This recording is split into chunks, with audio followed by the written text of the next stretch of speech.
आप देख रहे हैं पहाड़ टीवी और मैं हूं आपके साथ स्मिता पटवाल। चले रुक करेंगे उत्तराखंड की तमाम बड़ी खबरों का, लेकिन उससे पहले एक नजर आज की हेडलाइंस पर। विजिलेंस ने रुड़की तहसील के कानूनगो को रिश्वत लेते हुए किया गिरफ्तार, तहसील में मचा हड़कंप। उत्तराखंड सरकार ने प्रदेश की विभिन्न जेलों में बंद 175 कैदियों की रिहाई का लिया फैसला। हरिद्वार जेल से 63 कैदियों की गई रिहाई। हरिद्वार रुड़की विकास प्राधिकरण की बड़ी कार्रवाई, अवैध कॉलोनी और निर्माणों पर कार्रवाई करना किया शुरू। कोटद्वार पुलिस को हाथ लगी बड़ी सफलता, 1 साल से फरार 10,000 इनामी ठग गिरफ्तार। उत्तराखंड में आज क्षेत्रीय दल का आगाज करेंगे वरिष्ठ पत्रकार और खानपुर विधायक उमेश कुमार। गौरीकुंड में 2013 की आपदा में बंद हुआ प्राथमिक विद्यालय फिर से हुआ शुरू, शिक्षा विभाग ने बेहतर सुविधाएं देने का किया दावा।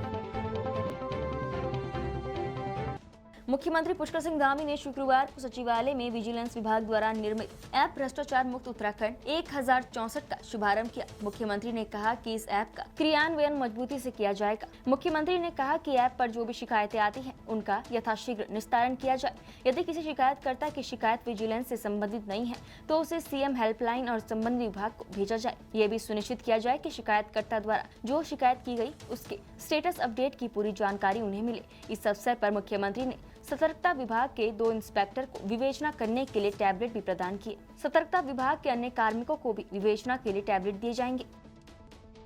उत्तराखंड सहकारी बैंक में कथित चतुर्थ श्रेणी भर्ती घोटाले के मामले में कांग्रेस प्रदेश प्रवक्ता गरिमा मेहरा दसोनी ने कहा कि इतना बड़ा फर्जीवाड़ा इतने बड़े स्तर पर नौकरियों और नियुक्तियों में देखा जा रहा है। ये सवाल 423 नौकरियों का है। सरकारी नौकरियां यहाँ राज्य में है ही नहीं, पर जब खुलती है तो उसमें भाई, भतीजा, पत्नी सभी को समायोजित कर लिया जाता है और बैकडोर से एंट्री दे दी जाती है। गरिमा दसोनी ने कहा कि इसकी जिम्मेदारी सिर्फ अधिकारी की ही क्यों हो, क्या कोई जिम्मेदारी विभागीय मंत्री की नहीं है। साथ ही भाजपा पर निशाना साधते हुए सरकार से सवाल किया, आपकी प्राथमिकताएं क्या हैं? क्या युवा बेरोजगार आपकी प्राथमिकताएं नहीं है? जो जांच समिति बैठाई गई है, लोगों को उस पर बिल्कुल भी विश्वास नहीं है। इसलिए सरकार से निवेदन है कि एक निष्पक्ष जांच के लिए थर्ड पार्टी से जांच कराई जाए।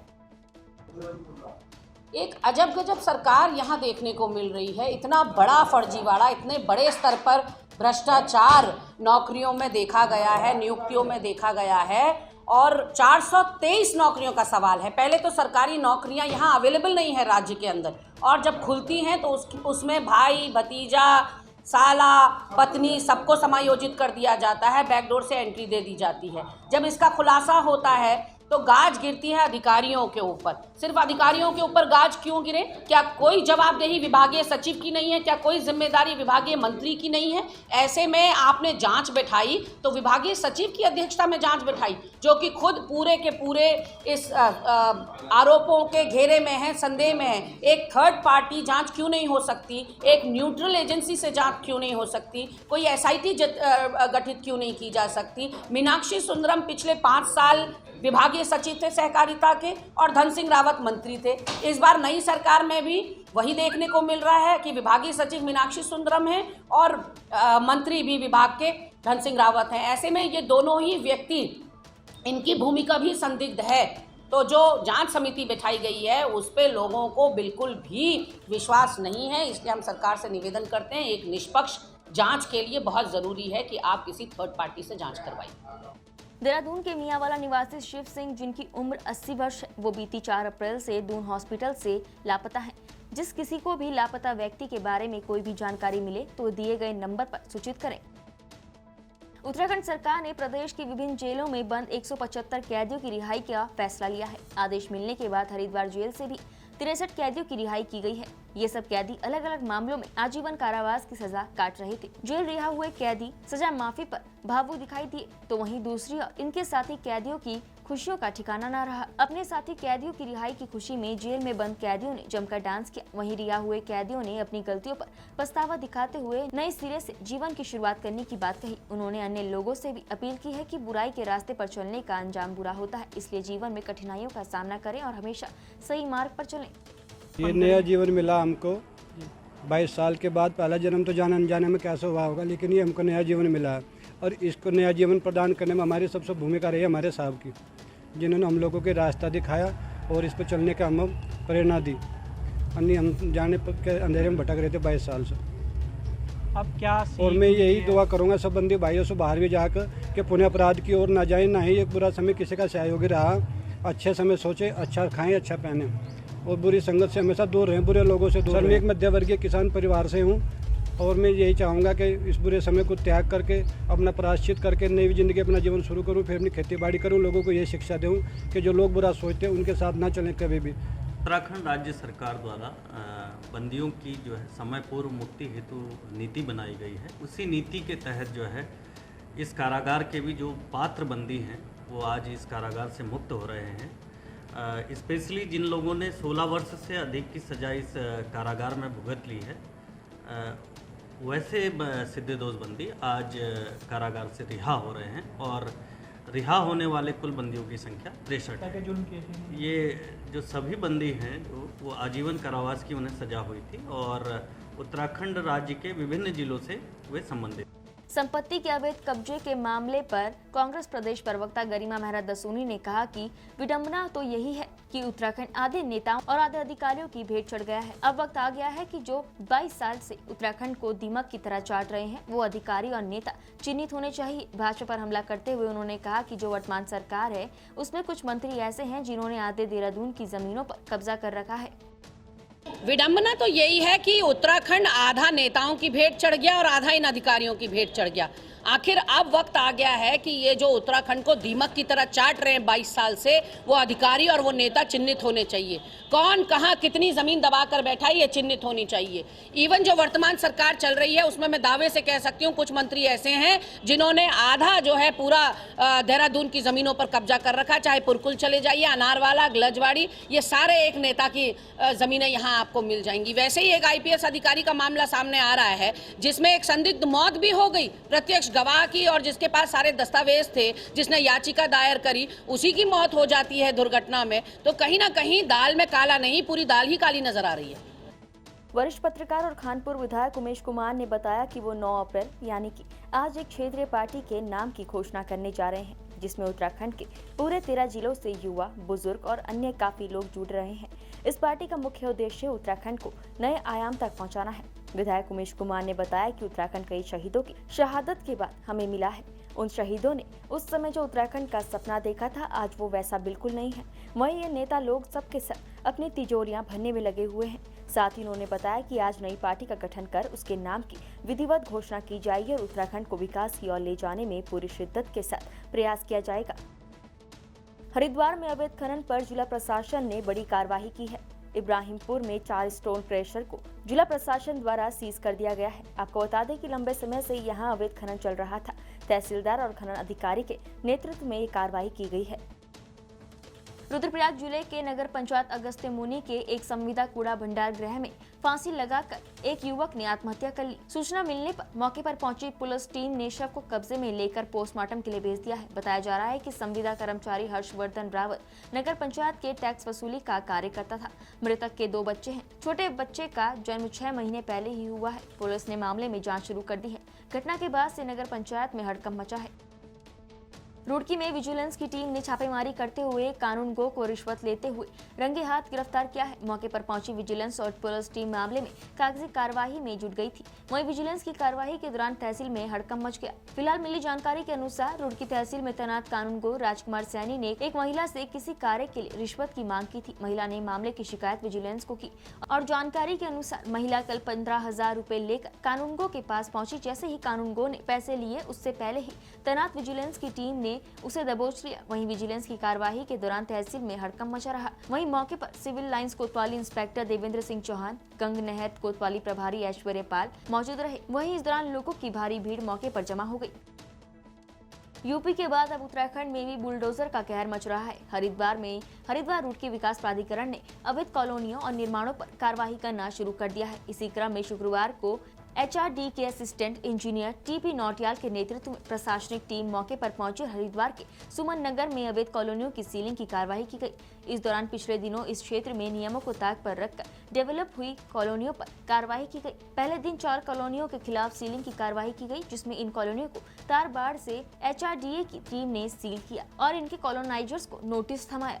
HRDA के अनुसार समय समय पर इस तरह की कार्रवाई अमल में लाई जाती है, लेकिन पिछले दिनों सुमन नगर में चित्र से कई कॉलोनियां नियमों को ताक पर रखकर डेवलप हुई है। उसके बाद कई बार नोटिस देने के बावजूद इन कॉलोनियों के मालिकों ने किसी भी नोटिस का कोई जवाब नहीं दिया, जिसके बाद ये कार्रवाई अमल में लाई जा रही है। कॉलोनियों का जो निर्माण हो रहा है, विकास हो रहा है और उसके विरुद्ध प्राधिकरण द्वारा ये कार्रवाई की गई है। अभी वर्तमान में इसमें ट्रेंच बना करके इसको सील कर दिया गया है, साथ में इसमें बल्ली और तार लगा के इसमें जो है सील कर दिया गया है साइट को। और ऐसी अभी 4 साइटें अभी और हैं जिनको ये इसमें सील किया जाएगा और आगे जितनी भी इसमें अवैध कॉलोनियाँ हैं उनके विरुद्ध प्रभावी कार्रवाई अमल में लाई जाएगी। सर, किस तरह की कार्रवाई है, कितनी बड़ी कार्रवाई है सर ये, और ये कितने दिनों बाद हुई है? अगर इस समय से हो जाती तो शायद इतना ये डेवलप ना कर पाते। ये जैसे ही प्रकरण संज्ञान में आया है उसमें इनको सुनवाई का भी अवसर दिया गया, लेकिन जब इनके द्वारा कोई संतोषजनक उत्तर नहीं दिया गया उसके बाद ये कार्रवाई अमल में लाई गई। और कौन कौन सी होंगी साइट चारों तरफ? किसके द्वारा ये बनाई जा रही थी या इनका कॉलोनी का कुछ नाम हो जिसके हिसाब से इनका प्रचार किया जा रहा है? ये अभी बालाजीपुरम का इसमें लिखा हुआ जगह जगह पेंटिंग में, और बाकी इसमें आगे जो और कॉलोनियाँ हैं वो हमारे पास उनकी पत्रावलियाँ हैं, उनमें उनके व्यक्तियों के नाम भी लिखे हुए हैं। सर, ये सीलिंग वगैरह तो कर दी जाती है, उसके बाद कभी उनकी मॉनिटरिंग वगैरह भी की जाती है? क्योंकि हम देखते हैं कई सीलिंग हो रखी है लेकिन अंदर ही उनमें निर्माण पूरा हो जा रहा है, फिर अलॉटमेंट हो जाता है उनका। इसमें लगातार इसमें जो हमारे क्षेत्रीय कार्मिक हैं उनके द्वारा इसमें निगरानी रखी जाएगी और अगर किसी के द्वारा ये क्षतिग्रस्त किया गया तो उसके विरुद्ध कानूनी कार्रवाई अमल में लाई जाएगी। वर्ष 2013 की त्रासदी के 9 सालों बाद गौरीकुंड गांव में प्राथमिक विद्यालय 9 सालों से वीरान पड़ा था। कल वो आबाद हो गया है। पहली बार अपने पालियों को स्कूल लेकर आए अभिभावकों के चेहरे की खुशी साफ दिखाई दी। आपको बता दें कि 2013 की आपदा में गौरीकुंड गांव को भी भारी नुकसान हुआ था और यहाँ कई परिवार तो अन्य क्षेत्रों में चले गए। जो परिवार थे भी उनके पालियों को पढ़ाई के लिए 5 से 6 किलोमीटर दूर रामपुर आना पड़ता था, तो कुछ अभिभावक अपने बच्चों को रुद्रप्रयाग या अन्य जगहों पर पढ़ा रहे हैं। उसकी वजह थी गौरीकुंड का प्राथमिक विद्यालय आपदा के बाद बंद पड़ा था। ऐसे स्थानीय लोगों के शिक्षा विभाग से विद्यालय को फिर से सुचारू करने की अपील की गई और इसमें सहयोग का भी आश्वासन दिया, जिसके बाद जिला शिक्षा अधिकारी, बेसिक और खंड शिक्षा अधिकारी ने विद्यालय को जल्द से जल्द खोलने के लिए कार्यवाही शुरू की और जो उम्मीद लोगों को थी वो सफल हुई। कल विद्यालय शुरू हो चुका है और फिर बच्चों की चहलकदमी नई उम्मीदों की शुरुआत कर चुकी है। विद्यालय खुलने के बाद अब स्थानीय लोगों में उत्साह है और बच्चों को बड़ी राहत मिलेगी। वहीं यह भी उम्मीद है कि जो लोग आपदा के समय वहां से चले गए थे अब वो दोबारा वापस लौटेंगे। वहीं शिक्षा विभाग के अधिकारियों का कहना है कि विद्यालय फिर शुरू होना बेहद खुशी की बात है। विभाग विद्यालय में हर बेहतर सुविधाएं देगा ताकि नौनिहालों को बेहतर से बेहतर शिक्षा मिले। विधायक सैला रानी रावत का कहना है कि गौरीकुंड में प्राथमिक विद्यालय फिर से सुचारू रूप से संचालित हुआ है और मैं पूरी कोशिश करूंगी कि विद्यालय में छात्रों को बेहतर से बेहतर शिक्षा मिले। आज गौरीकुंड में एक बार फिर से आपदा के बाद विद्यालय खुलने जा रहा है, आपका क्या कहना है इस पर? सर, ग्राम प्रधान गौरीकुंड और गौरीकुंड वासियों के द्वारा हमारे मुख्य शिक्षा अधिकारी रुद्रप्रयाग को एक पत्र दिया गया था जिसमें उन्होंने ये लिखा था कि यहाँ पे 10 से 15 बच्चे हैं और यहाँ पे स्कूल खोला जाए। तो इसी क्रम में जो सीओ साहब का लेटर था हमारे शिक्षा अधिकारी महोदय ने मुझे यहाँ पे पर्सनली मैं राजकीय उच्च प्राथमिक विद्यालय गोनार में कार्यरत हूँ, लेकिन मैं यहाँ पूर्व में यहीं पर रह चुका हूँ। तो हमारे शिक्षा अधिकारी महोदय ने मुझे यहाँ पे एज ए सर्वे के लिए यहाँ पे भेजा है ताकि मैं देख पाऊँ यहाँ पे कि कितने बच्चे वास्तव में जितना इन लोगों ने अपने प्रार्थना पत्र में लिखा है वो है कि नहीं है। तो इस बात की मैं यहाँ पे जांच करने आया हूँ और मैंने देखा है यहाँ पर कम से कम 12 बच्चे यहाँ पे गाँव के हैं और 8-9 बच्चे नेपाली मूल के भी हैं। तो इसकी सूचना मैंने आगे भेज दिया अपने उप शिक्षा अधिकारी महोदय को और उसके बाद उनका ये कहना है कि आगे सीओ साहब को फॉरवर्ड किया जाएगा। उसके बाद जैसे भी संस्कृति होगी उसके बाद ही यहाँ पे ओपनिंग का कार्यक्रम।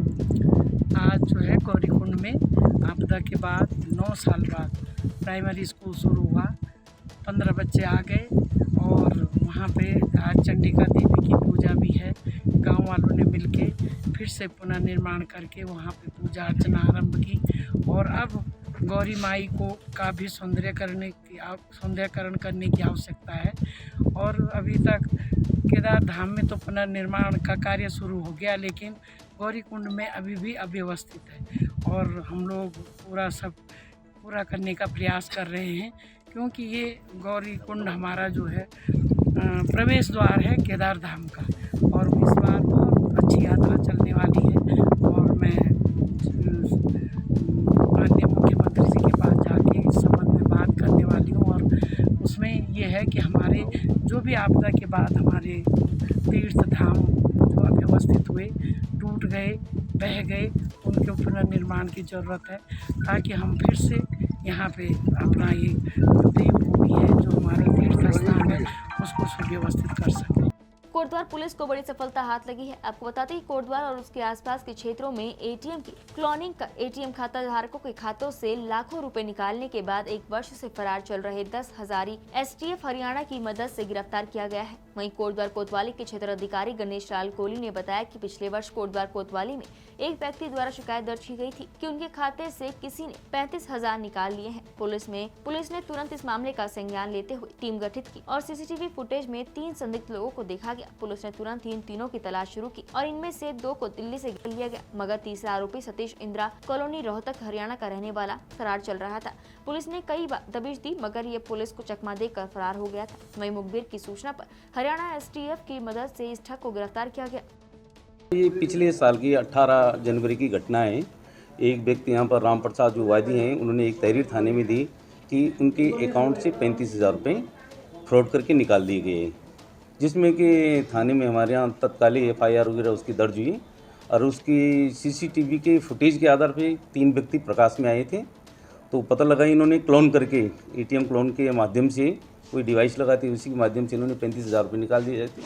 हमारी पुलिस ने, जो हमारे विवेचक थे, उन्होंने सीसीटीवी की फुटेज के आधार पर 3 व्यक्तियों को चिन्हित किया और इन्होंने जो गाड़ी के आधार पे दिल्ली में किसी से गाड़ी खरीदी थी, तो उनके पता चला कि इन्होंने कोई गाड़ी खरीदी हुई थी। तो उसी आधार पे ये 3 व्यक्ति प्रकाश में आए कि जो कि हरियाणा के रहने वाले थे। तो 2 व्यक्ति और प्रयोग की हुई गाड़ी डीएल नंबर की गाड़ी थी 9C0192, ये तो बरामद पहले हो चुके थे। लेकिन एक व्यक्ति जो सतीश नाम का व्यक्ति था, ये कई दिनों से 1 साल से फरार चल रहा था, जिसपे कि पहले 1,000 रुपये का इनाम था। SSP महोदय के द्वारा इस पर 10,000 का इनाम रखा गया।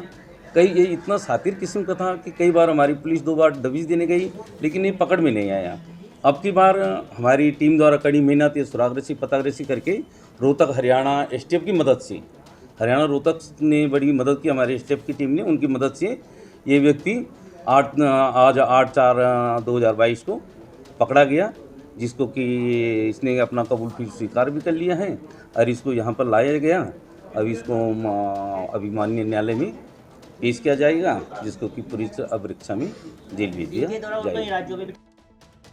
रुद्रप्रयाग गौरीकुंड राष्ट्रीय राजमार्ग पर गुप्तकाशी से कालीमठ क्विल्ठा मोटर मार्ग पर करीब 10 किलोमीटर की दूरी पर यह शक्तिपीठ है। केदारखंड, स्कंद पुराण, देवी भागवत समेत कई पुराणों में कालीमठ का वर्णन मिलता है। माँ काली, माँ सरस्वती और माँ लक्ष्मी की यहाँ पर पूजा होती है। पुराणों में वर्णित है कि गिरिराज पीठ अलौकिक शक्तियों से परिपूर्ण है और ये धाम तंत्र साधना के लिए सबसे अधिक उपयुक्त है। यही कारण है कि यहाँ मूर्ति पूजा न होकर तंत्र साधना होती है और देश विदेशों से यहाँ पर साधना के लिए जनमानस पहुँचता है। नवरात्र के दौरान अष्टमी की रात्रि को इस कुंडी को खोला जाता है। अर्धरात्रि में बंद आंखों से इस कुंडी की सफाई होती है और इसे कोई भी खुली आंखों से नहीं देख सकता है। यही नहीं, यहाँ पर प्रतीक स्वरूप रात्रि में ही रक्त बीज दानव का वध भी किया जाता है। मसालों को रक्त बीज शिला पर फेंका जाता है और सुबह शिला पर रक्त के धब्बे साफ दिखाई देते हैं। यहाँ पहले पशु बलि बड़े पैमाने पर होती थी और सैकड़ों की संख्या में बकरियों और भैंसों को काटा जाता था। बाद में स्थानीय गब्बर सिंह राणा ने इस प्रथा का विरोध किया और यहाँ बलि प्रार्थना को बंद करवाया। नवरात्रों के दौरान शक्तिपीठों में श्रद्धालु बड़ी संख्या में पहुँच रहे हैं। रुद्रप्रयाग में कालीमठ के साथ ही काली शिला, हरियाली देवी, मठियाना खाल और कोटी माहेश्वरी प्रमुख पीठ है, जहाँ पर की भगवती के विभिन्न स्वरूपों की पूजा होती है। रामेश्वर, इसी प्रकार से भगवती का जो है 4 जो है प्रसिद्ध सिद्धपीठ है। पूर्व में कामाख्या देवी है, तो पश्चिम में जो है ज्वाला देवी है, हिमाचल कांगड़ा में, दक्षिण में जो है विंध्यवासिनी है, तो उत्तर में ये कालीमठ सिद्धपीठ है। इसको गिरिराज पीठ कहते हैं। गिरिराज पीठे ताम कालिकाम कलिराम सतम बजाम, ये गिरिराज पीठ है। इस कालीमठ सिद्धपीठ का वर्णन जो है देवी भागवत में है, स्कंद पुराण में है, शिव महापुराण में है। इसका विशेष महत्व है। यहाँ पर जो है रक्त की शिला है, प्रेतशिला है, यानी मुक्ति को देने वाली भगवती इस धाम में मुक्ति भी प्रदान कर देती है, ज्ञान को भी दे देती है। महाकाली, महालक्ष्मी, महासरस्वती अखंड ध्वनि यहाँ पर अखंड ध्वनि निरंतर यहाँ पर जो है प्रज्वलित होती रहती है और उस अखंड ध्वनि की विविध को धारण करते हैं, उनके ऊपर जो छल छद्र जनित दोष जो है दूर हो जाता है। यहाँ पर भगवान जो सिद्धेश्वर महादेव का भी मंदिर है, जो संपूर्ण कामनाओं को देने वाला है। इस प्रकार से भगवती जो है सभी भक्तों की मनोकामना को जो है पूर्ण करती है। उत्तराखंड की तमाम बड़ी खबरों में फिलहाल इतना ही। बाकी खबरों के लिए देखते रहिए पहाड़ टीवी। नमस्कार।